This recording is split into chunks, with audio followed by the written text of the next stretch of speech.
What's up, everybody? Welcome to the ReCoop. I'm your host, Cooper Daniels, and today is Wednesday, January 17th. What's going on? Big day in Algo land, big day in court for the SEC and Coinbase.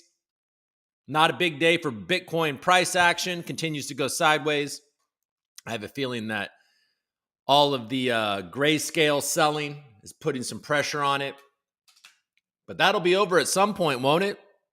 I don't know. We'll see. We'll see, folks.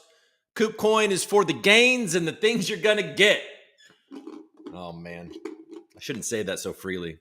Some people will think that I'm being genuine. There we go. Pouring some coffee. Nice, steamy coffee. You see it. You see it all over my face. You know what? I'm so out of it this morning. I just realized I'm wearing a fucking black t-shirt. This is a first. I don't think I've ever worn a black t-shirt. Maybe on like a weekend. Sometimes I'll do a weekend show in like a sweatshirt.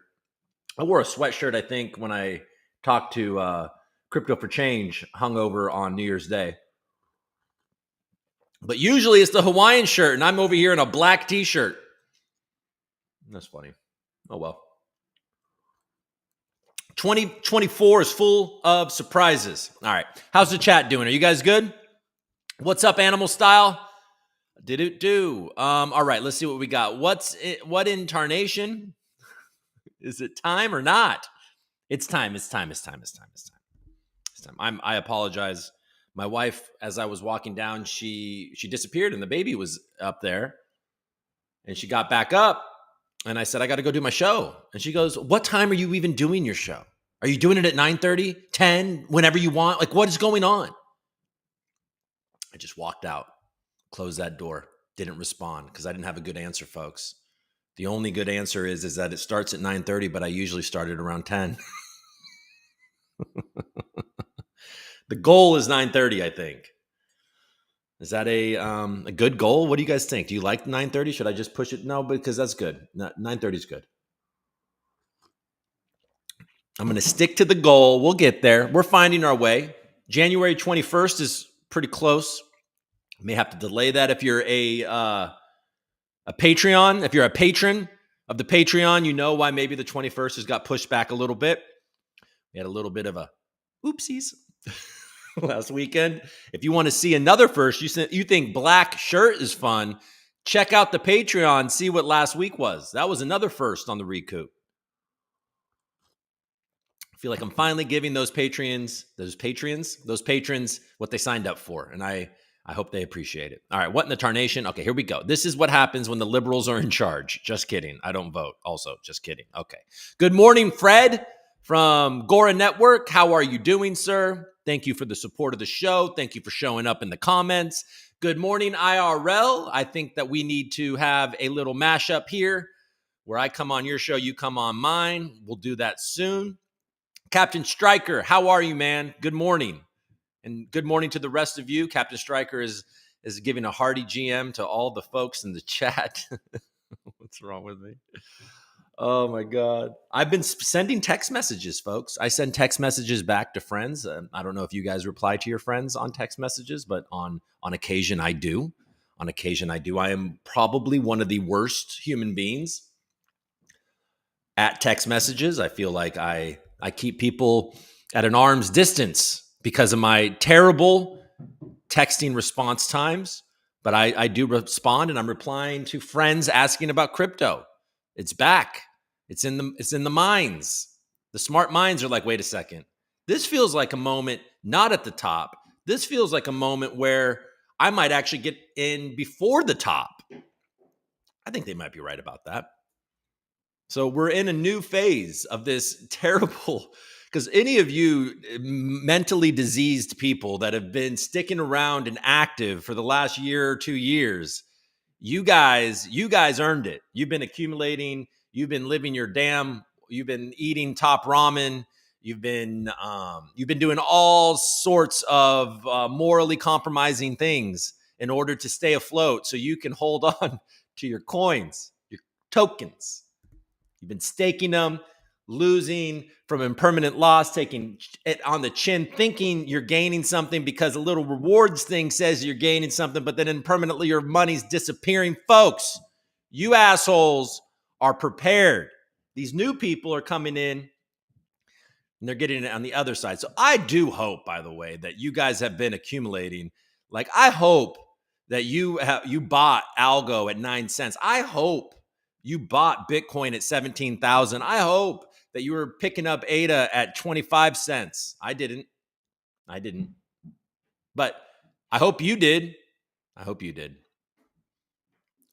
I hope you bought XRP at 50 cents. Wait, isn't XRP still at 50 cents? Man, XRP never moves. It's okay. All right. Good morning, Cap Hits. Thanks. Thank you. Thank you for showing up. Thank you.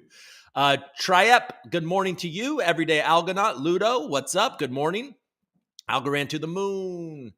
Hootie hoo. There we go. GFY is giving us a hootie hoo. G Unit. I don't know what else. This dance. These are the things from my history. What's up? What's up? What's up? Good morning, Fuzzy. I missed yesterday. Do I watch live, then catch up, or go in order? Oh, you watch live, and then you smoke a joint, and you just watch all of them on repeat, liking them all, letting them play in the background, doing get a scarf and put a tennis ball in it and dance in your living room to the sounds of my voice, like a little fire dance. What the fuck? Oh, man. Little fire dance. All right. We're staying here. That's what it is. That's good. Cheers. Damn Coop is looking good today. Thank you. I look slim. I probably look slim in my black. You know what I mean? Only good answer is I love you, honey. That's right. Oh, man. If I would just say that, that would have been a good diffuser. If I just, I love you, and then walked out. That would have been better. That would have been a better thing than me just looking at her and just sort of literally that gif with Steve Carell where I just looked at her and then just looked the other way and closed it and kept on walking. GFY says every Patreon show should be like this past weekend's. It's tempting. Why not? See if I can cultivate that. Literally eating top ramen right now. Thanks, Gary. I mean, do you at least are you just a strict top ramen, powder, water, noodle, or do you add a little meat, maybe a little green onion? What are you doing with your top ramen? How are you guys? I know there's more than one of you. How do you guys dress up your top ramen? I should do a tutorial for all of us.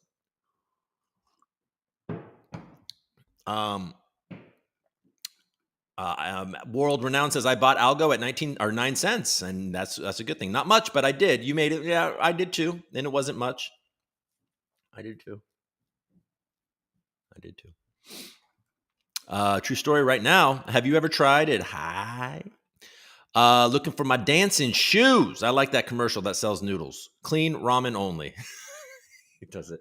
He likes them clean. He likes his ramen clean. All right, cool. But they show you how to add stuff. I don't know what he's talking about. All right. Well, thanks, guys, for always being in the chat, being supportive of the show. I really appreciate it. And it's always fun. It makes this makes this hour go by quick when I know I got you guys to always return to. So, all right. Look, we don't have a huge time crunch today, so I'm not going to be rushing through everything. This is one of those where I'll probably end up sabotaging my YouTube channel by watching comedy with you later. No, I'm not going to do that. I should probably stop doing that. Eventually, I might get a strike. It does not help my reach when I play copyrighted content. Did you guys know that? Doesn't take a fucking genius to figure that out. All right, let's go. Let's see. I haven't really looked at the news. I did see that Bitcoin was sitting around 42.5. I did see a little bit on Twitter about the Coinbase SEC case. It sounded like that judge was giving the SEC some problems, but then I started reading some of the stuff that Coinbase was saying, and it made me go, wait, what? So we'll dive into that. We'll learn together on some of that stuff. Oh, talking about Momofuku. Oh, yeah. I used to live right across the street from there. There was a couple of them. I think I was across the street from the dessert one. Where was I? It was on 11th Street. And I think between I was on the 11th and 1st, I believe it was, because that was A the other way. Yeah, on 11th and 1st. It was right across the street from an Islamic center. And then I was on top of something. That's not where. That was my buddy that lived on top of that. Yeah. And then the Momofuku place was right across the street. All right. So that was a fun time of my life. I had some fun, even though that apartment sucked because there was weird energy in it for sure. There was a bunch of holes in the wall. So the people that patched up holes, and I knew the couple that lived in that apartment before us. So I was like, well, that guy's got some temper issues because there was a lot of punched holes in the wall, and there was mice. So many mice in that damn apartment in the East Village of New York City. And I got a cat, actually. I got a cat because they told me I was in a movie, and the hair guy, well, they told me that it's not that the cat eats the mice, it's that the smell of the cat keeps the mice away. And I wanted a cat, and the lady at PetSmart like treated me like I told her. I was like, she's like, well, why do you want a cat? And I was like, well, I mean, as a pet, and also I heard that it helps keep the mice away. And you're like, you have to feed the cat. It can't just live off of mice. But yeah, what the hell? I wasn't thinking that, lady. And then I like held the cat that I was thinking about, and that thing went ballistic on me out and bit my arm. It was awful. So I was like, not taking that cat. But at that time, I was in a movie, and the hair guy had a few tuxedo cats. And he's like, do you want one? He was a sweet gay guy. And he gave me one of his cats, and the cat was very sweet. And his name was Skipper. And I had to leave him when I left New York because I was moving into a place where I couldn't have pets. And it's like, really? And so I gave Skipper to another sweet gay guy. So whatever. Bunch of gay guys, including me, I guess. Okay, so let's move forward and go to CNBC. Let's go. All right, ad source, but no, not ad source. Share screen. We're doing all right. We're gonna do all right, guys. I'm wearing a black t-shirt. What could go wrong in a black t-shirt? CNBC. Ba-da-da-da-da-dee. This whole ba-da-da-do-da-dee is a new thing that I've been doing for about a month or two. And you know what? At first I thought, why am I doing that? But now it just helps me move along. So I'm going to keep doing it. Watch now, ETF Edge on Bitcoin ETF next steps, plus climate investing. Dun, dun, dun. We got a bit of a sea of red. The NASDAQ is underperforming. We got the Dow down almost 0.5%, 161 points. We got the S&P down 1%, down 45 points. And we got the NASDAQ down a percent and a quarter. Sorry, excuse me, about 1.25%. Let's call it that, 179 points. And the Russell 2000 is also down over 1%. The VIX is up. Ads for GBTC, probably the reason why we're having suppressed prices. But man, doesn't it feel like it? Doesn't it? To me, it feels like we are I don't know how long it's going to take. I don't know the time frame. But man, doesn't it feel like 50K is not far away? That's what I think. But we'll see. That's just guessing at this point. Spirit Airlines shares sink. This Spirit sucks. Okay, Jamie Dimon warns all these very powerful forces will impact U.S. economy in 2024 and 2025. He says he's done talking about Bitcoin. I don't care. What did he call him? Satoshi?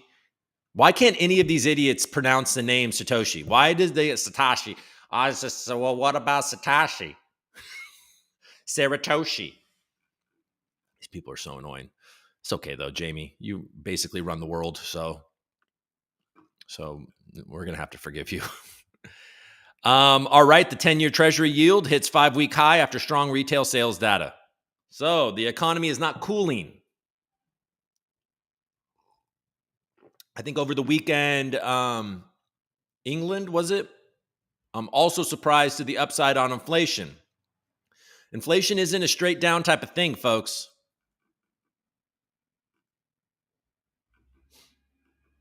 Rate cuts in March are not happening. Biden designates the Houthis terrorist group, I guess, as U.S. ramps up Red Sea counterstrikes.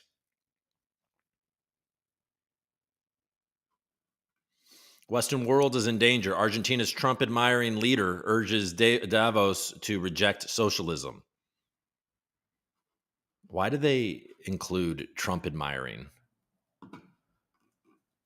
Argentina's President Javier Milei on Wednesday called on business and political leaders at Davos to reject socialism and instead embrace free enterprise capitalism to bring an end to world poverty.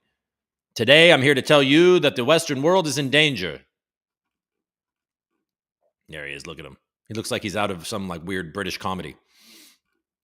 Argentina's President Javier Milei on Wednesday called on business and political leaders at Davos to reject socialism and instead embrace free enterprise capitalism to bring an end to the world poverty. Today, I'm here to tell you that the Western world is in danger. And it is in danger because those who are supposed to have to defend the values of the West are co-opted by a vision of the world that inexorably leads to socialism and thereby to poverty. Is that how this Argentinian man talks? The right-wing leader, a self-described anarcho-capitalist, often compared to Donald Trump, reportedly said en route to Switzerland that he was attending the meeting to advocate for freedom.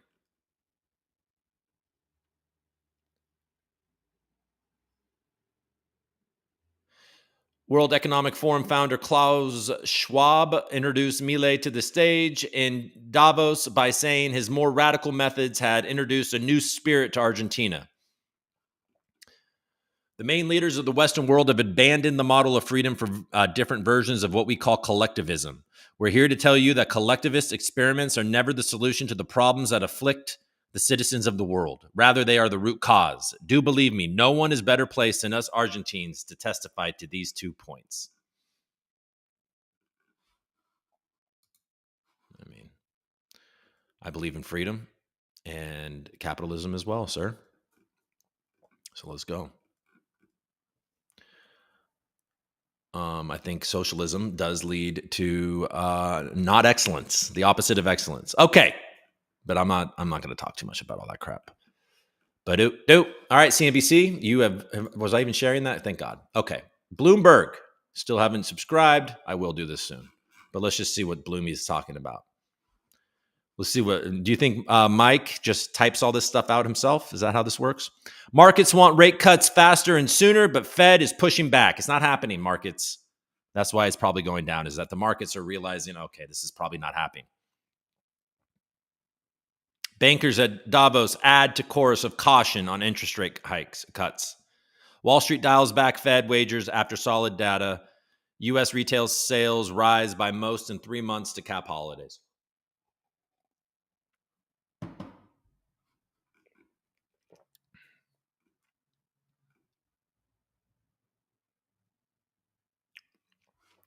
Winklevoss Twins Gemini is the latest crypto firm to enter France.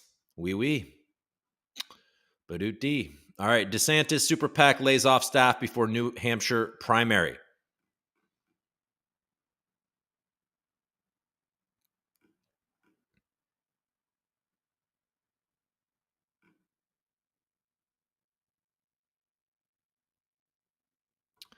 Liquidity risks are worrying the International Monetary Fund amid high debt, Gopinath says.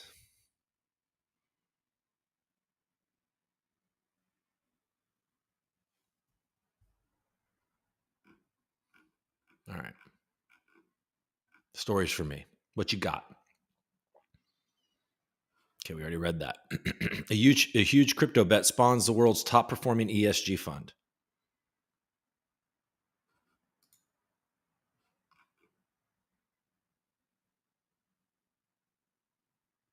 A fund model built by ARK managers delivered 68% in 2023. Traditional ESG strategies like wind, solar slumped last year. All right, I don't get to read that. But sweet Auntie Kathy. Bitcoin ETF approval fails investors. Okay, nobody cares. We're not going to read it anyways. I will get this stupid subscription. I keep on saying I will, but I don't. I keep saying I will, but I don't. All right. CoinDesk, EOS Desk. What you got? What do you got, EOS Desk?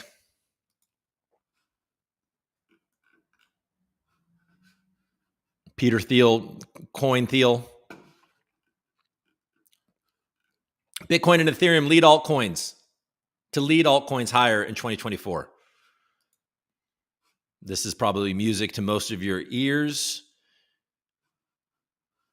Last week's approval of spot Bitcoin exchange traded funds was quite an event. For a brief few days, our industry was the belle of the ball, with over 4.5 billion trading on Thursday's debut. Pretty amazing to consider how long it took to get a proper ETF. Some things are worth the wait. 2024 sees the crypto market growing up, rubbing shoulders with its larger asset class peers. Despite some rocky and uncertain economic terrain over the past year, Bitcoin and Ethereum are strutting their stuff and becoming increasing favorites, serving as a desirable alternatives to a run-of-the-mill stocks and bonds.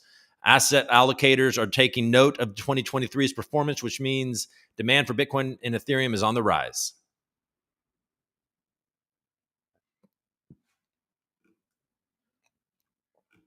Okay, we're not going to read this guy's poetry. I think we basically talked about all of these. We talk about all that stuff anyways. Naturally, we don't need his stupid article. Bernstein says buy the dip in Bitcoin mining stocks ahead of BTC price inflection. Oh, the Bernstein Bears. Bernstein, what you got, buddy? I hate this.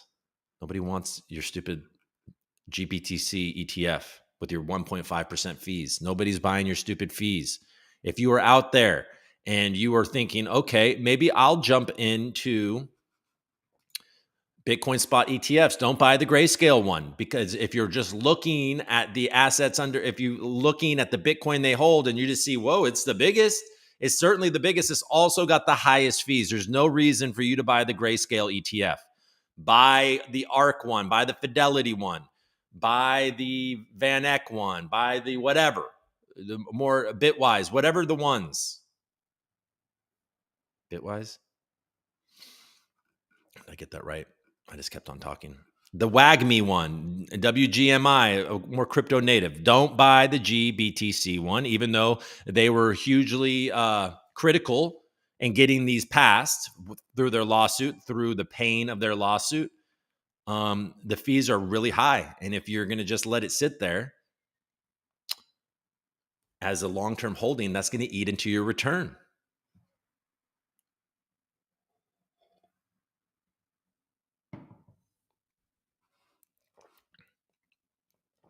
However, this underperformance might provide a window for investors looking for an opportunity to buy into mining stocks. Just like Bitcoin, the next 2 months offer a dip buying opportunity in Bitcoin miners, as the stocks will offer higher beta trade to the next Bitcoin price inflection. There may be a further temporary weakness in Bitcoin with a potential short-term bottom in the 38 to 42 range for the world's largest cryptocurrency, the report said. Still, investors should be structurally long ahead of the next halving event. Yes. It's expected in April, but usually the price action doesn't happen until after that, meaning a few months after that, maybe 6 months after that is what I've heard. So, these are important things because expectations are going to be high. They traditionally are at this time. And then everyone's like, wait a second, what happened? Why isn't the price doing it? Well, the squeeze, the amount that the miners are getting gets cut in half, but that takes some time to actually create a supply squeeze or whatever. In a separate note on Wednesday, Bernstein reiterated his bullish call on the miners. The broker recommends achieving Bitcoin exposure via Bitcoin miners. Okay, you see what they're saying. You heard? You heard like a bird? All right, let's get rid of all this bullshit. Okay.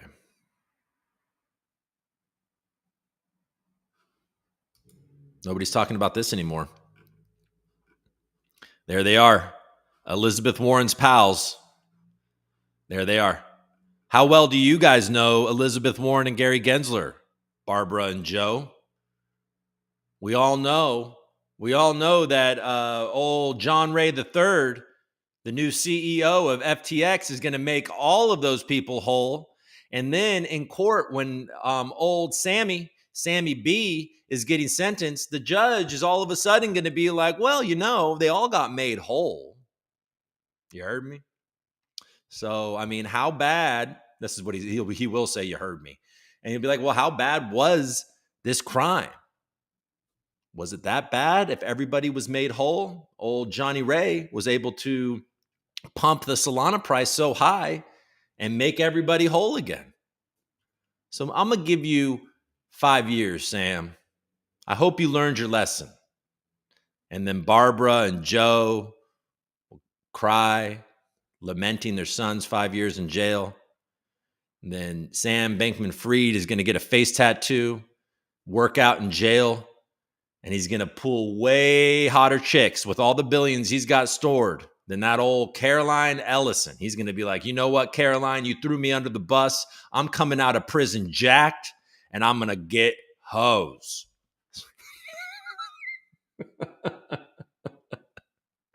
If in 6 years I end up right and Sam Bankman-Fried emerges from prison jacked with hoes, you can call me a freaking savant. All right, Joseph Bankman and Barbara Fried, the parents of Sammy Banks, have asked a court to dismiss a lawsuit by the bankrupt cryptocurrency exchange FTX seeking to recover funds it alleges were fraudulently transferred. FTX sought to recover millions of dollars from Bankman and Fried in September 2023. Less than 2 months later, their son Bankman-Fried was found guilty on all 7 charges of defrauding customers in the United States. His sentencing is expected in March. Bankman and Fried, both professors at Stanford, argued that Bankman did not have fiduciary relationship with FTX and did not serve as a director, officer, or manager. And even if a fiduciary relationship existed with FTX, to plausibly allege a breach, according to a January 15th court filing. Significantly, the court filing argued that it is not enough for FTX to plead that the parents knew or should have known. Instead, the filing argued that FTX should have produced specific facts showing actual knowledge that the parents knew certain actions would result in a breach of fiduciary duty. In the September 2023 lawsuit filing, FTX did not state the total amount Bankman and Fried may have misappropriated, but it did provide certain line items. Bankman received an annual salary of $200K for his role as a senior advisor, more than $18 million for the property in Bahamas, and $5.5 million in FTX Group donations to Stanford University, which the university has said will be returned. So they're going after the money that the parents made.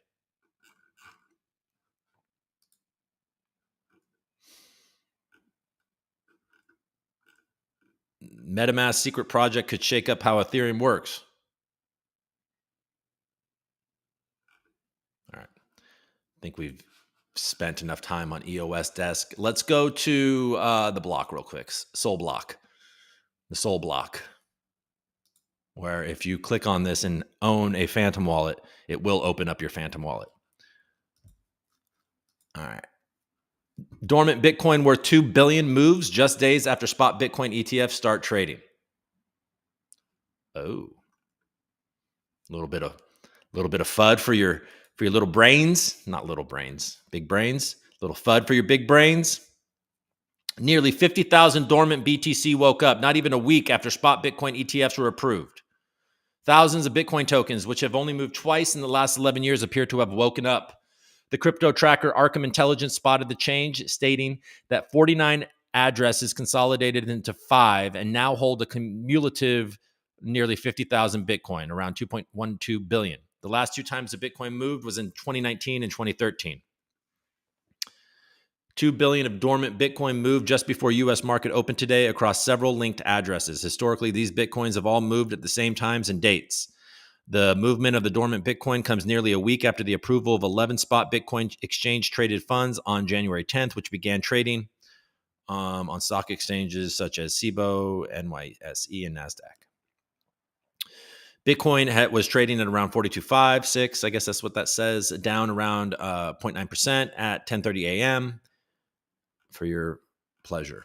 All right. Well, I don't know. I didn't really say much, did it? Cumulative spot Bitcoin ETF volume crosses 10 billion on 4th day of trading, which includes the outflows from Grayscale. So that's a little misleading.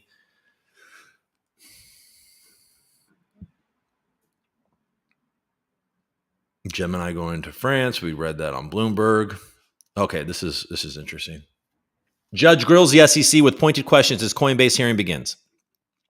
New York District Judge Catherine Polk Failla. Is that how you say that? Failla? Grilled the SEC Commission in court on Wednesday morning, asking pointed questions about how it defines a security. Coinbase is set to answer questions in the afternoon.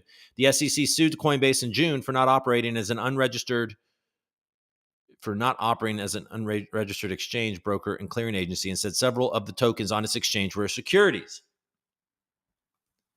Katie Polk grilled the SEC Commission in court on Wednesday, asking direct questions about what constitutes a security, staking, and how the major questions doctrine applies to the case.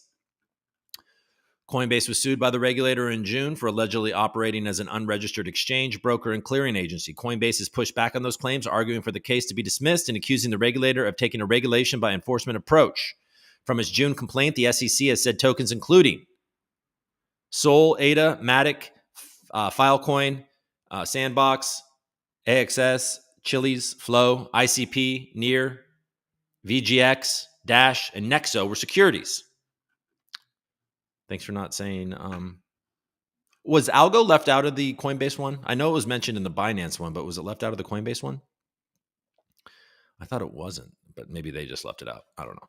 In court on Wednesday, Faya asked the SEC whether the token issuers named in the complaint violated securities laws. Well, not exactly, Your Honor. Those tokens named in the complaint are computer code, the lawyer added.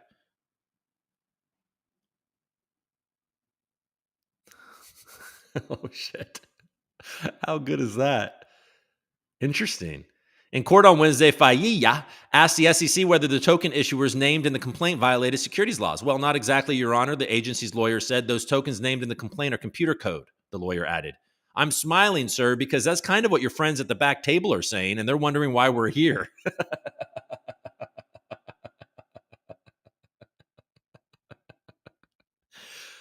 That's good. Beanie Babies. Katie asked the SEC about how it defines securities, expressing concern that it may be too broad and sweeping in collectibles like Beanie Babies. I've not thought about Beanie Babies in decades, and yet it's being presented to me in multiple briefs. She seems pretty awesome. It is a real fear that I have that your argument is just sweeping too broadly. The SEC's lawyer said they were not contending that collectibles are securities. Faya also shed light on her position in not wanting to become an activist judge, mentioning she had received a brief from a U.S. Senator, Cynthia Lummis, who had called for the SEC's case against Coinbase to be dismissed. The Howey test was enacted with congressional intent, and one lawmaker cannot override Congress's will, the SEC's lawyer said. The major questions doctrine is there to make sure everyone stays in their lane. The doctrine says that if an agency wants to decide on an issue that has major national significance, it has to be supported by clear congressional authorization. Faya also pushed back on the SEC's claim that Coinbase has been engaged in an unregistered securities offering through its staking as a service program. Faya said she found staking to be the least traditional investment-like of the functions that you were complaining about here.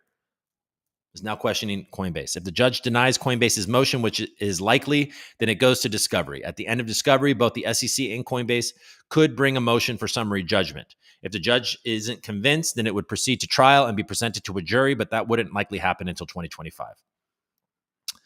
Uniswap Labs case, Faya dismissed in a full class action lawsuit brought against Uniswap Labs. Okay, we don't need to talk about that. Okay, so it sounds like it's going well for Coinbase, or at least the crypto industry in general.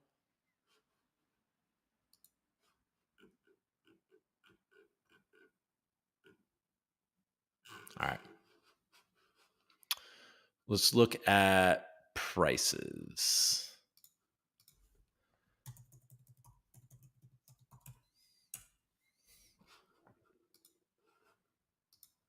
All right. So fear and greed ticked up 1 from yesterday. Bitcoin's at 42.5, down 8.5% in the last 7 days. Volume is very low in the last 24 hours. Lower than usual, or lower than it has been lately. BNB has been pushing down a bit in the last 24 hours. Solana has been up. It's back up over $100.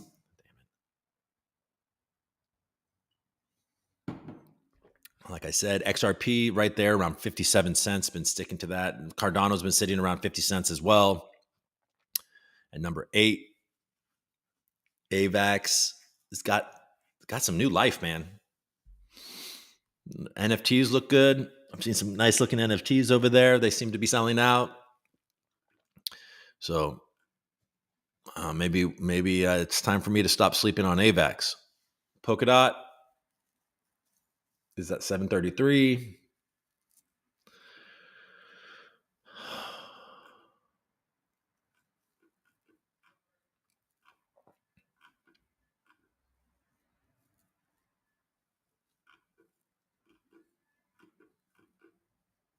Hedera just under 8 cents. Stacks on Stacks has been pushing down 15%. in the last week, 4.25 in the last 24 hours. VeChain has been liking 3 cents lately. Say what you want to say is back up on a rocket ship, up 28% in the last 7 days, 13% in the last 24 hours. Thorchain continues to push, can be in this range of like 450 basically.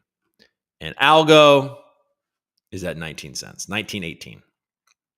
A little green in the last hour, slightly down in the last 24 hours, slightly up in the last 7 days. All right. Anything else? Anything else you guys like on here? So are we going to get an alt season? What are we doing? Is Bitcoin going to just sit around in this area? Are we going to see that correction down to 38? How bad is this going to get? Or are we just in this area for a bit and then it's quickly to 50? That's the question on a lot of your minds. We'll go to Vestige in a second. Let's check on the crew in the chat, see if they're still here and active, see what's going on. All right. Oh my God, yeah. So we definitely have to look at the Algorand. We'll look at Vestige. We'll look at ASAs. Then we'll go look at the Algorand roadmap. Technical roadmap looks very good. It looks like it's emphasizing decentralization in an awesome, awesome way. Yeah, that's what we're gonna do. Coop, what's up? Okay, you guys are here. You're in the building. Looking for my dancing shoes. I was early and now I'm late. All right, I remember that. Not much, but I did. True story right now, Captain Striker. Coop, what's up, Django? Have you ever tried it? Hi. All right, looking for my dancing shoes. I like that commercial that sells noodles. Okay. Clean ramen. We already did this. Momofuku, but where are you? Lancaster? What the hell? Only Lancaster has letters for streets. Oh, that was Manhattan. They were algo holders. That'll make you punch holes in the wall. That's right. Sweet guy as opposed to angry cat. Okay. Oh man. Remember that? Remember when I made those comments? Okay, what's up, GG? Uncle Sam loves capitalism. There we go. I mean, I think so, right? Hello from Somalia. How are you doing? Nice to see you. Thanks for joining the show. And I'm a GORA fan and your show. Well, that's amazing. Welcome. Thanks for tuning in. I'm also a GORA fan. And I'm sure are you running a GORA node? Are you doing that in Somalia? Because that'd be pretty rad. Nice to see you, man. Nico, search decentralized science to blow your mind on blockchain use case. Interesting. I will search that. Decentralized science. Interesting. Uncle Sam loves freedom. I love free. Doom equals freedom. All right. Who will survive in America? There we go. So new. Have I ever told you guys that a long time ago, when I was still new to Los Angeles, still had not had children, it was a very small window, I went to a place in Santa Monica. It was a fish place, and I cannot remember, but it's a large fish place. I had a good happy hour in the bar, and me and my girlfriend, we were there, and we were having fun. And then there was a dude at the bar that I started chatting up and us having a grand old time. We became buddies. And after a while, he was like, you don't watch Survivor, do you? And I was like, I do not watch Survivor. And he goes, I can tell. He's like, I'm the nickname guy. And I forget his name. But he's like, on the show, I gave people these nicknames.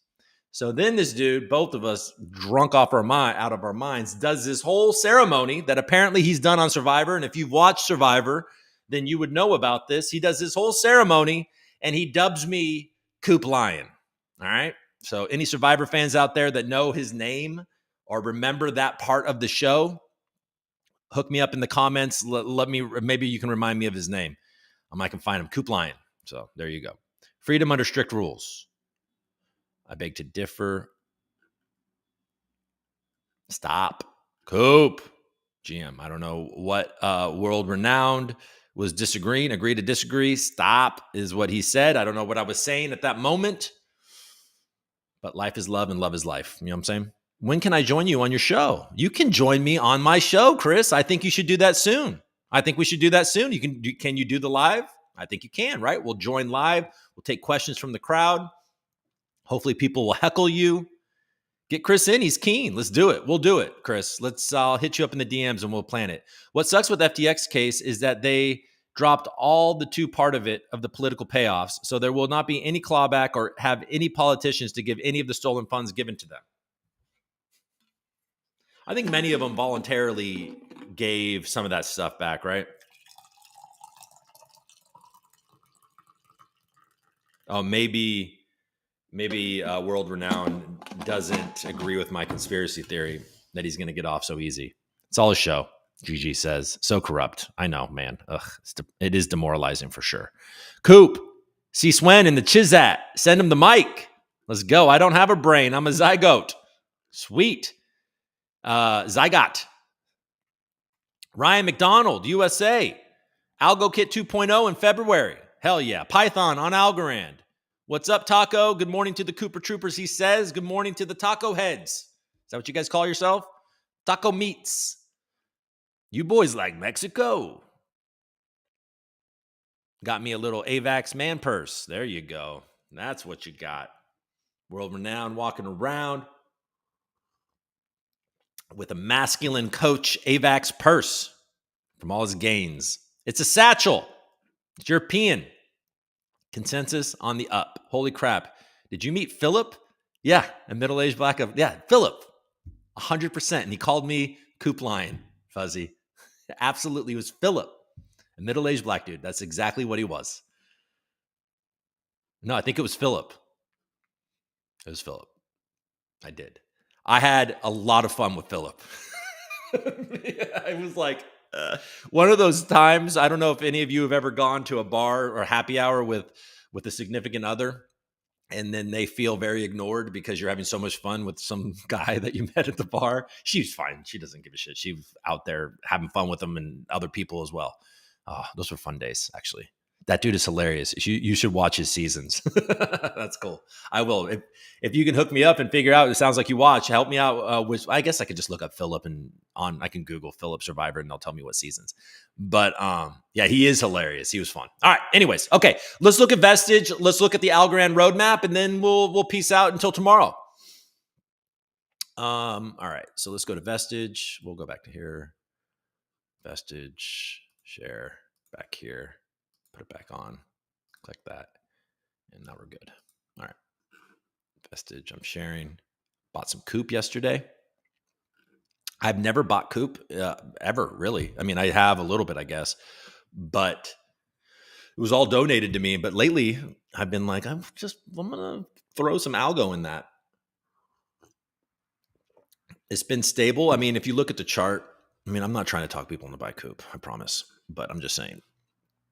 Is that I like it has some very juicy farms coming, and there's just nothing anybody can do. That's why I'm bullish about Coop, is that I know there's nothing I can do. Now, certainly, Coop is on the free market, so people can buy it in droves. Let's look at Coop in the last 3 months, because there was a time, or we can even do 6 months. So Coop was consolidating in this one area. You guys remember it? It never fell really below 1, did it? We kept it above 1. We, meaning just everybody. And then all of a sudden, what was this? In December 1, somebody made a buy and it jumped. And then somebody made it even bigger buy. Like, that's obviously, look at that. That's a huge buy. Somebody moved in with size right here. Now, this is the risk of Coop, that this would get filled, on the chart. This is a risk that whoever made this purchase brings us back down to 1. So that would be the risk of Coop. But it's not from a creator. That certainly wasn't me. So I don't know who that is. I don't know if they have diamond hands or not. But if you were wondering what the risk of Coop is, it's this candle right here around Christmas time where, oh, that's not Christmas time. That's early December. My bad. This is early December. And then we got another one as people started to, seems like somebody that's sophisticated with some bags or some capital was able to get this. And then it started to drive it up a little bit. And then people started to take it. And then they're like, nope, we're going back. We're going up. And then we took that back. And now we're consolidating on, around here. It looks like you don't really want to give up this. Because if you do, then this is in store, I guess. I don't know. 3 months. Yeah, it just looks like this. I mean, it looks pretty good. I don't know. What do you guys think? People that look at charts. The 1 month. All right. Anyways, deeply liquid, really liquid for ASA. There's 225,000. And like I said, on Pact and not Humble. Humble's got some one-sided staking that's pretty great. I think there's a lot of coop in there, but so the APY isn't exactly mind-blowing, but the risk is nil. But yeah, so Pact and Tiny Man are going to have some great farms sometime this week. So I'm interested in owning it. They are removing me from the multi-sig. Thank God. I've never used it. I've never connected to it. I never did any of the things that they asked. I've never chimed in on anything, and they're removing me from it. I think that it was a good idea to have me as a third person on that multi-sig. This is for the rewards vault. I think it was a good idea to have me on maybe in the beginning because they wanted to make sure that because people trusted me because I gave it all away. So why wouldn't you trust me? Why would I become nefarious after giving it all away and the way I handled it? But now the community has decided, it seems by and large, that they have found a third trusted actor that they can rely on. And he'll replace me if they all vote for it, the DAO votes for it. I mean, my dream of there being a Coop DAO has essentially been formed. It seems to be growing. The rewards vault continues to receive rewards. The adoption across the ASAs on Algorand blockchain continues to grow. The price stability is fantastic. And the liquidity keeps on getting higher. I mean, folks, who needs Polka Gold when you got Coop Gold, baby? It's better than Bitcoin. All right. So chips, little red, Polka Gold, little red, down 9%. It's been in that 25 to 30 cent range. They talk about liquidity. They've got 672,000 worth of TVL, 2.7 million market cap. DeFi down a bit. They're creating a new wallet. DeFi is fantastic. It's a great mobile wallet currently, and they're growing. Akita's up 12% over the last 24 hours. People are excited about those farms. They are the winners of every single DEX or AMM, Tiny Man, Pact, and Humble. They got first place on all that, so they're getting the maximum rewards. Good for them. Coop's right there behind them. Gora's in the crowd. We got our friend from Somalia, and we had Fred earlier. Gora's up a touch, getting back up to 25 cents. I guess it had a pretty bad few days, but it's climbing back up.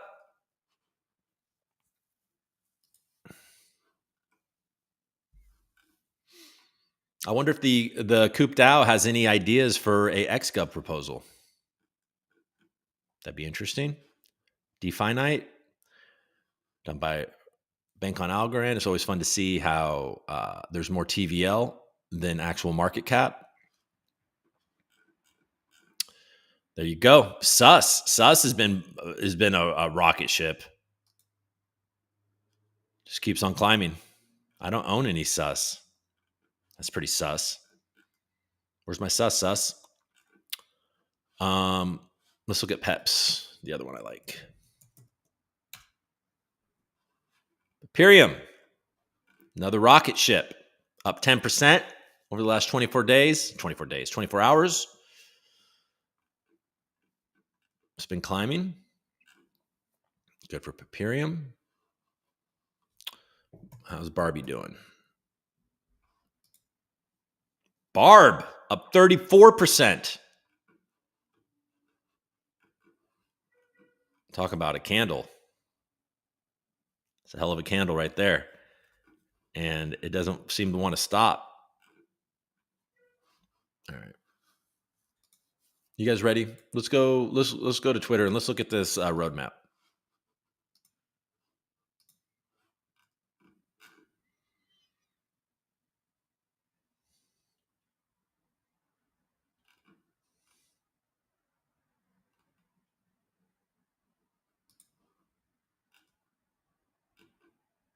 Sorry, I'm looking at my. All right, so I got some people having fun on Twitter. Some of the stuff I posted. Doofy, me, respect, Bork. I think that he's shooting respect at Bork. Borky. Here's all the coop I've received being part of Scully fam. This is the project that keeps rewarding its holder time and time again. Scully Friends. I was actually shopping last night for an OG. 1,440 coop. Hell yeah. Native and Scully Friends continues to give away and to give away and to give away. Reimagined Scully Friends are coming, it appears. I don't really know what's going on, but look at this guy. He's got a whole bunch of loopies, I think. No one, loopy motherfuckers. All right. Okay, just to finish up on, let's make sure we're sharing. Yeah. Let's just finish up on this SEC Coinbase. She's I think there covering this. Okay, so the judge is asking important questions. What is it about crypto that makes it so qualitatively different to the other putative securities the commission has regulated over time? Coinbase lawyer, it's not what makes crypto special. It's the nature of the transactions that the SEC is now designating and calling a security. This is a special kind of transaction, one that doesn't have an ongoing legal relationship between the issuer and the purchaser. And the SEC is offering an interpretation through a campaign of enforcement action that is not just designating authority to itself, but expanding its jurisdictional perimeter. Okay. Coinbase lawyer on the SEC's argument that Coinbase is ignoring securities laws. It's not we who are unwilling to faithfully apply the case law, it's the commission. They're trying to stuff these transactions into Howey when they don't belong there. We think that's what's happening.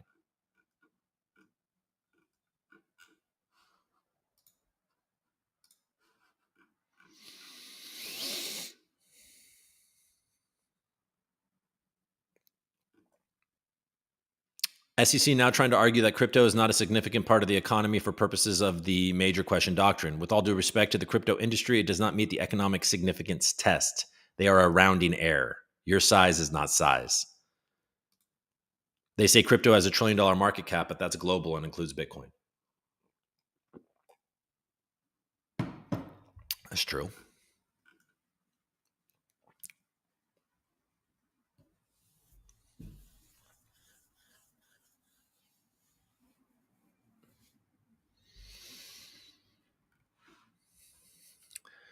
Future says the SEC certainly spends a lot of their man hours on something that is not significant.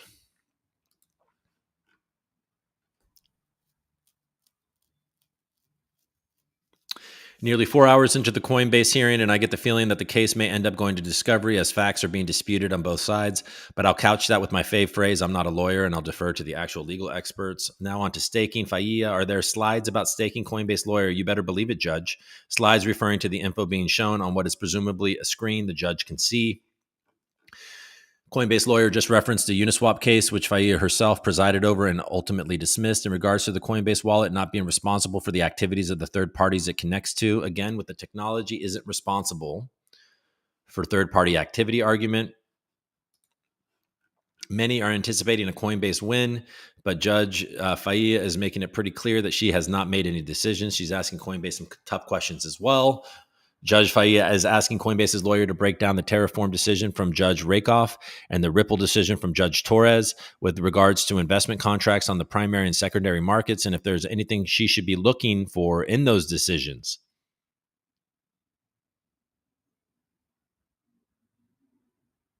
That will help her better understand Coinbase's argument. Overarching response was that while both cases are very different, particularly Terraform Labs, Rakoff and Torres ultimately ruled that there has to be an actual underlying contract agreement present between two parties to constitute a security.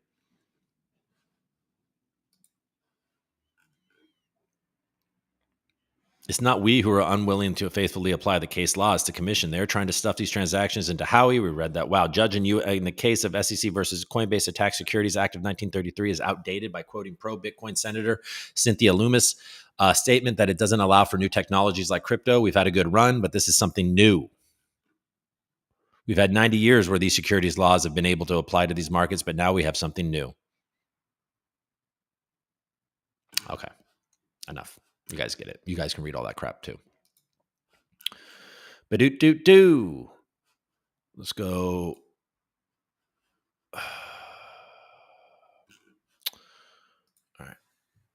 Let's go to the Algorand Foundation.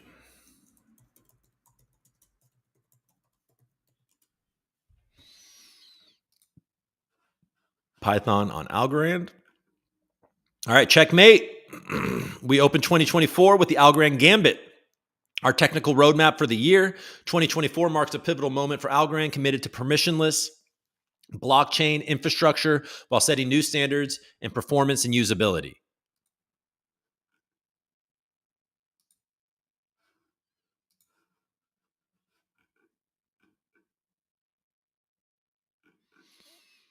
Okay, I guess instead of reading it, we'll read their quick breakdown on Twitter. Dynamic round times, aka dynamic lambda. Lambos have been the thing that we've all been doing. This protocol upgrade, which went into effect today, will increase network performance, meaning higher throughput and lower block times. Block times will now average less than 3 seconds. I kind of want to look at the paper, actually. Hold on. So you guys can understand a little bit better what's going on. I did tweet it, didn't I? Oh, Gary, I made a chess joke. Oh, Gary Kasparov.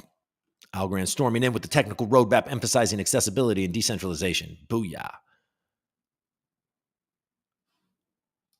Oh, there it is. It was on that. Okay. The Algorand Gambit. The Sicilian defense. The Sicilian defense, a combative opening strategy that typically results in positions characterized by dynamism, and sharpness. Dynamic round times will increase network performance, meaning higher throughput and lower block times on the Algorand network. Think of it like this. You're at a bus stop, and instead of adhering to a rigid timetable, the bus adjusts its departure time based on the number of passengers waiting. In blockchain terms, an algorithm adjusts block finality based on network congestion and other factors, enabling average round times to drop. With this upgrade, block times will average less than 3 seconds. Builders will benefit from the flexibility of dynamic round times as it enhances the efficiency and scalability of the Algorand network. And it went into effect on the 17th. The Rui Lopez, a formidable chess opening widely embraced by players of all skill levels and sure to bring about winning results. Since its inception, Algorand, this is AlgoKit 2.0, has been known for and consistently demonstrated technical excellence. However, realizing its promise demands more than innovation, it requires widespread adoption. Algorand is answering this call with groundbreaking move, the integration of Python. AlgoKit will see additional upgrades throughout 2024, including improvements to local net and sandbox for an enriched experimenting environment. The introduction of Python unit testing will help users write secure code, and a visual debugger tool will help identify and solve issues quickly. We're not stopping there. The smart contract experience will also be upgraded, and the rollout of app building libraries will also allow users to easily incorporate third-party smart contracts into their own applications. AlgoKit is evolving to make the development journey smoother and a more feature-packed than ever before. The Queen's Gambit, non-archival relays. The Queen's Gambit is a popular chess opening that involves sacrificing a pawn for a greater strategic advantage. Note, the pawn can be regained. Algorand had initially required all relay nodes responsible for spreading information across the network to be archival. In other words, to store a complete copy of the ledger.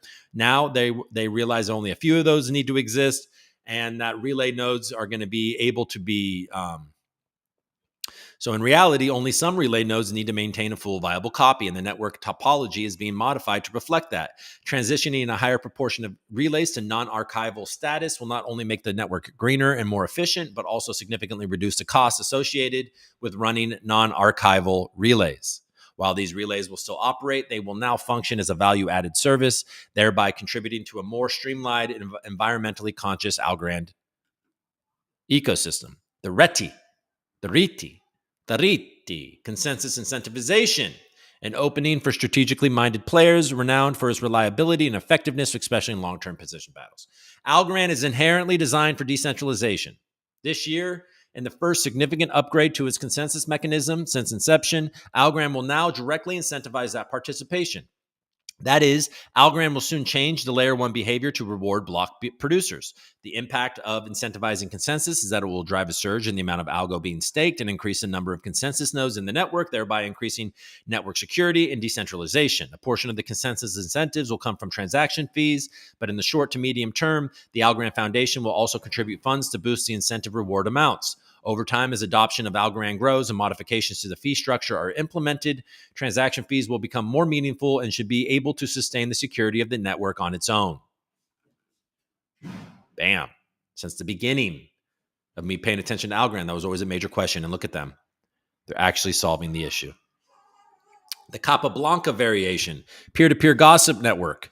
Capablanca variation moves played by a world chess champion known for his endgame skills and unmatched ability to look at position briefly and come up with the best move. Algorand currently operates on a relay-style network where consensus nodes, formerly participation nodes, produce blocks in a permissionless manner. These blocks are then transmitted across the network through relay nodes that form a loop for efficient data propagation. While extremely efficient, this structure is not the most decentralized form of network. To further promote decentralization, Algorand is shifting away from its relay structure to a peer-to-peer gossip network, similar to how Bitcoin and other crypto networks operate. In this model, data flows directly between consensus nodes, creating a decentralized spiderweb-like structure. They look to reduce the reliance on relay nodes, making the network fully viable even without relays present. The evolution towards a peer-to-peer network signifies a significant step towards a more enduring future for Algorand, where it can operate independently and remain resilient to potential disruptions. This adjustment aligns with the core ethos of decentralized technology, ensuring Algorand's autonomy and resilience in the long run. Hell yeah. Relay network, peer-to-peer gossip.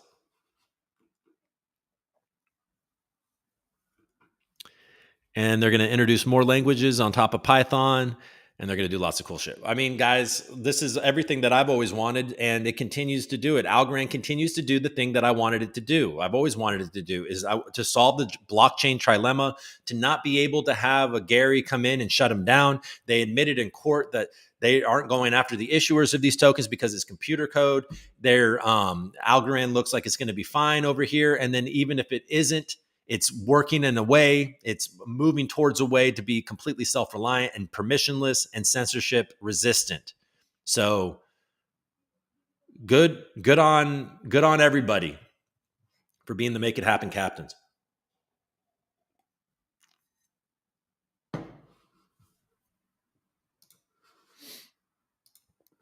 What do you guys think? You good? You like how that went?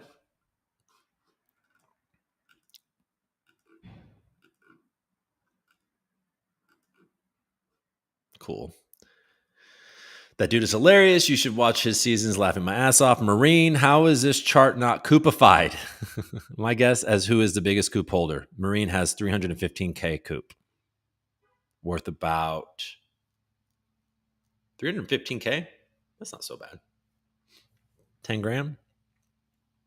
See? I mean, there is only 21 million.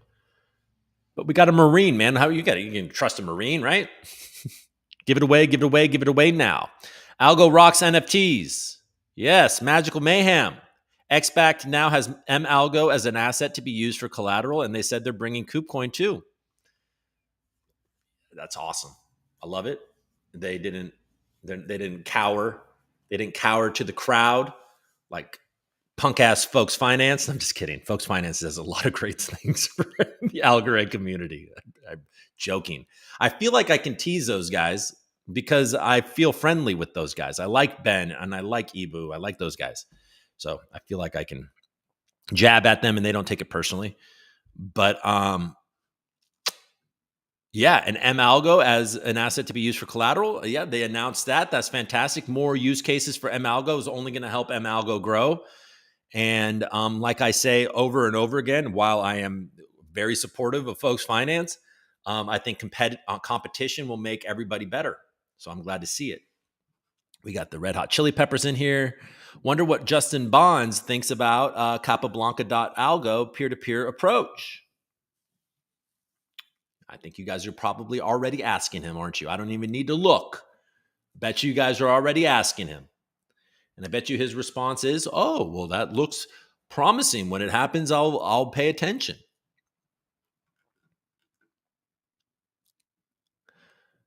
Good on the go. Grow it. I trust a Marine with everything but my crayons. Don't share your crayons with anybody, Ryan, if you don't want broken crayons. Or my wife. Yes, you don't want to trust your wife either with a Marine, I imagine. I had a buddy when I was younger. I used to hang out with, like, not necessarily the nicest crowd, you know? And I was more of like, I wasn't the tough guy, right? I was more of the funny guy, the actor, the funny guy that people liked to be around, to smoke weed with, type of thing. And there was this dude that was the tough guy, right? But he was, his name was Mike. And I guess he wasn't a Marine, was he? Was he? I think he was a Marine, but he ended up being a Marine. But Mike used to force me to box him in his garage. So he'd put gloves on, and nobody wanted to box Mike. Nobody, not anybody I knew, wanted to box Mike, and he would force me to box him. And he would light me up, but I'd get some hits. I had longer arms than him, so I'm always been annoying to box. And then I got better at boxing because that dude, and I got less scared of getting punched in the face because that dude did it a lot. So that guy taught me how to fight, and then he went on to be a boxer in the Marines, I believe. Or Army. Sorry, I don't remember that. I thought it was the Marines, but he went on to be a boxer and then he was in charge of a bunch of tanks in the he ended up being a drill sergeant in the end, but he was in charge of a bunch of tanks in that Iraq war. All right. Good guy. He's definitely a good guy. He used to defend me all the time, actually, when people were fucking with me. And then Mike would show up, and then nobody all of a sudden wanted to fuck with me anymore. All right, there you go. So shout out to that Marine or soldier, whatever. Story time. Strap in. Yep. All right. Same nostalgic. I know I am. And then Yomo was bored. He was a funny dude too. He might have, called himself Yomo. I don't know. Yeah, Yomo can box. I wish Yomo was local. I'd go box with him. I'd take his classes. New boxing gym just opened up down the street from my house. If I could find some time, I'd like to go in there and work out. It's like a trendy thing. Hot girls are doing it. All right. Well, folks, did we do it? I feel like we did it. Did I miss anything? Do you want me to look at anything? Should we just look at prices real quick? Or let's just go to the block. I'll just look and see if there's anything that I need to say. I know I'm not sharing. But doesn't look like there's anything new. Looks like Bitcoin is just slightly pushed up. And Sol continues to go up, much to my chagrin. Should I close it? Should I just pay the premium? Should I just close it? Or should I just hold it? What do you guys think? I'm short 6 Sol, and I'm down enough to be annoyed by. Should I close it and just take that loss, or should I just leave it open because you think it's going to go down further? But I would hate for Bitcoin to rocket and everything to come with it, and now Sol's at 150 and it's much more painful.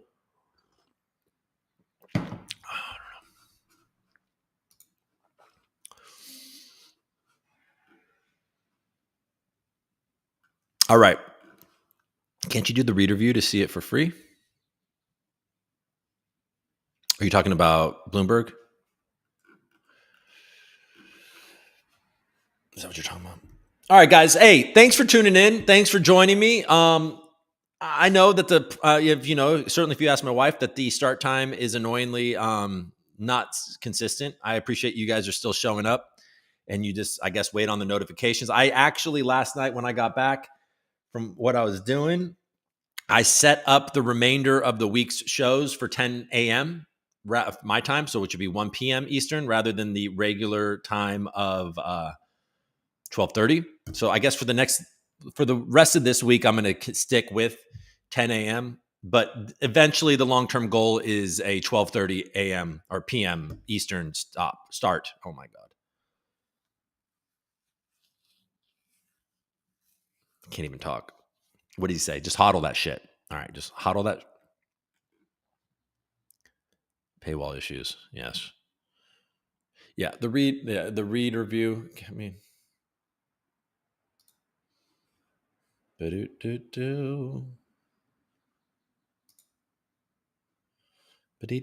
right, we'll figure that out later. Okay. All right, everybody. Thank you so much. I'll see you tomorrow at 1 p.m. Eastern, and we'll chat. I'll talk to Chris about when he wants to come on the show. Oh, and by the way, I know that John Allen Woods, a favorite of the show, a favorite of the Algorand community, a favorite in other communities, I believe as well. Certainly when it comes to Algorand, he'll be on AJ. I think AJ is doing a Twitter space with him tomorrow. And I think he may have sufficiently been on every single podcast possible. So now he is fully run through all the possibilities, and now he's willing to come on my show. So he's been on The Next Block, AJ, some guy named Rick. He's on all the podcasts, and now he did reach out, and I think he might be willing to come on the ReCoop. So we'll have him on soon too. All right, everybody. I appreciate you guys. Look forward to noon Central. Speaking of Central, go Pack Go. No, Uncle Sam. We will not be ending with a Go Pack Go. That's Saturday night, right? Oh my God. There's nothing. I'm not doing anything Saturday night. Nobody plans anything for Saturday night and me, because I will be watching the Packers 49ers. Jordan Love has looked good. Aaron Jones came alive. So if you're a Packers fan, Aaron Jones came alive in that game. I cannot believe how the Packers dominated that game. But, oh, God. Can the 49ers just win the damn Super Bowl, please? I was not even in high school the last time the 49ers won a Super Bowl. Right? Yeah, I wasn't even in high school. It's been so damn long since the 49ers won the Super Bowl. I deserve it. We've been there. We never have a quarterback. We were there with Jimmy Garoppolo. We were there with Colin Kaepernick, and we couldn't get the deal done. Now we got Mr. Irrelevant, but I think he's better than both those guys. So we actually I remember Kaepernick, we beat the Packers in a big game with Kaepernick, and Kaepernick ran all over those guys. But now we don't have that, but we do have Christian McCaffrey, Deebo Samuel, Brandon Ayuk, George Kittle, Trent Williams, a decent defense. Oh my God. I hope the 49ers win. Then they win the NFC Championship, and then they move on to the Super Bowl, and it's a Ravens 49ers replay, and the 49ers come out on top in a surprising win, which they'll probably be underdogs if they do play the Ravens. Oh, that would be a beautiful, beautiful February. And then it would be funny if Jim Harbaugh actually does become the coach of the San Diego Chargers. Didn't he coach the San Diego? I think his first coaching, San Diego Chargers, the Los Angeles Chargers. But I think his first coaching job was in San Diego. His first football coaching job was in San Diego. San Diego, not State, probably the University of San Diego. I don't know. Maybe it was San Diego State. I don't remember. But I vaguely remember that. So it would be fitting for him to become the Chargers coach. They need it. He would breathe some life into a good team that just can't get it done. He definitely brought the 49ers back from dead when he was there. He's just a weirdo, and a lot of people don't like him. I do. I like weirdos. All right. McCaffrey is a beast. They're coming for you. Be love. Oh man. Smoke him if you got him. Peace, Coop. There you go. All right. Going down, son. Be love. They're coming for you. McCaffrey is a beast, and Debo, I think he meant is goated. I love Debo. Um, Beat the pants off the pack with like 200 yards rushing or something. That game made me puke. Exactly. He ran all over. That was peak Kaepernick. No power outages this time if it's a rematch between the Blackbirds and Gold Diggers. Oh, man. Calf is my favorite player in the league, but I'm a Lions fan. I'm rooting for those Lions too. It would be, I mean, if we can't make it, I'm also hoping the 49ers win it all. Hell yeah, Fuzzy. Well, I actually will. I can return that sentiment to you. If the 49ers can't make it, I think it would be just the coolest story in of all football if the Detroit Lions were able to pull that off. Holy shit, that would be insane. Amon-Ra St. Brown looks fantastic. Jahmyr Gibbs is a beast. David Montgomery is.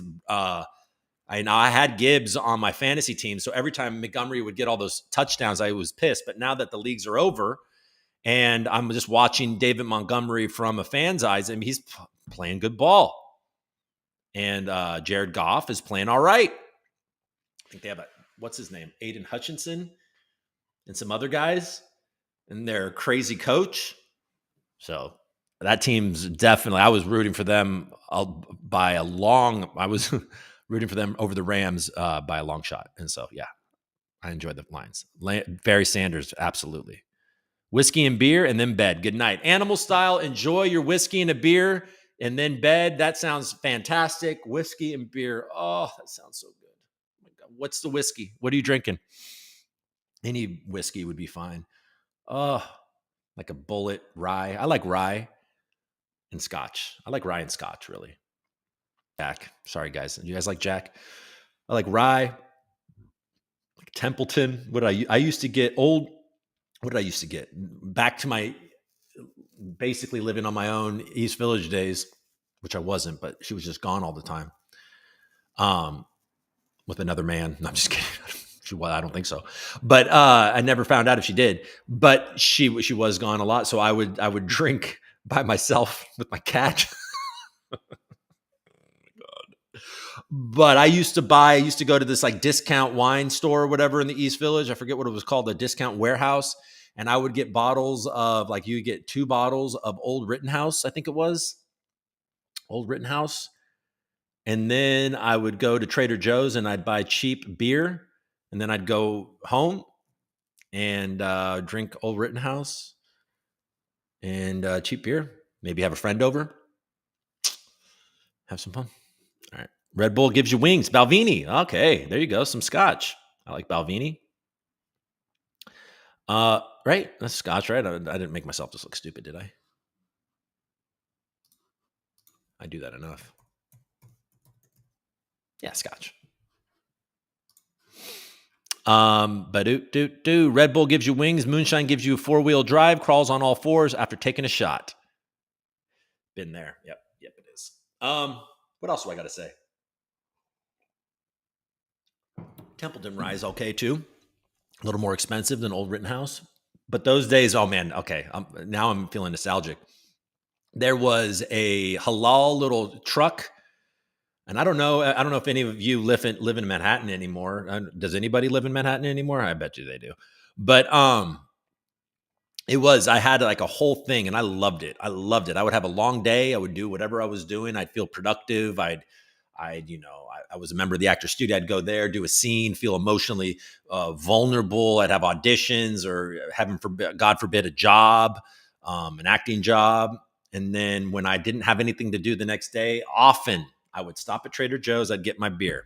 I'd go to the discount place. I'd get my rye because that was a rye time. I'm not a huge bourbon fan. And then I don't like the sweetness of bourbon necessarily. And then I would stop at the halal. I'd get the lamb with all the sauces and the rice. Oh, that shit was so good. Oh, so good. It was $5. You could get the liquor store, the what do they call those? The bodega underneath my building used to, when I didn't do Trader Joe's, I would go to that liquor store because they didn't charge tax, and you could get 3 tall cans of Bud Light for $5. So I'd get my lamb for $5. I'd get my 3 tall cans for $5, and I'd get my Old Rittenhouse for whatever it was, like 10, $15. And I'd get hammered. And then I would go on social media like when I get hammered now and do things that I regret.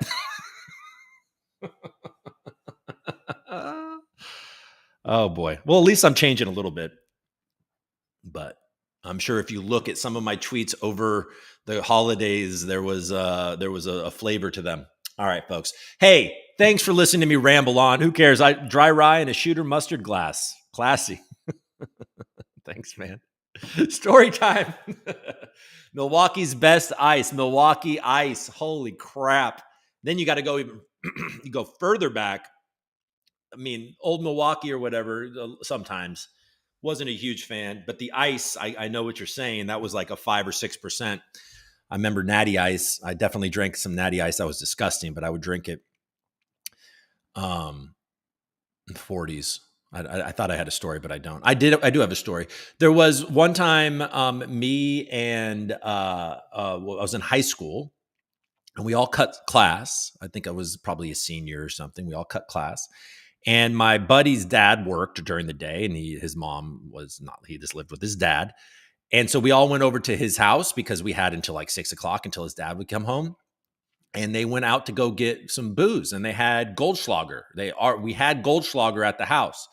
And so me and my buddy Mick, who was best friend of mine, actually really talented beat producer, artist, and rapper. He was actually a good rapper, unlike me, that just put on a good show, or a show, I should say. Anyways, so my buddy leaves, and then me and my friend think it would be funny if we go onto the roof, because now we're fully trashed off of cinnamon flavored Goldschlager, which now the kids would be drinking Fireball, I'm sure.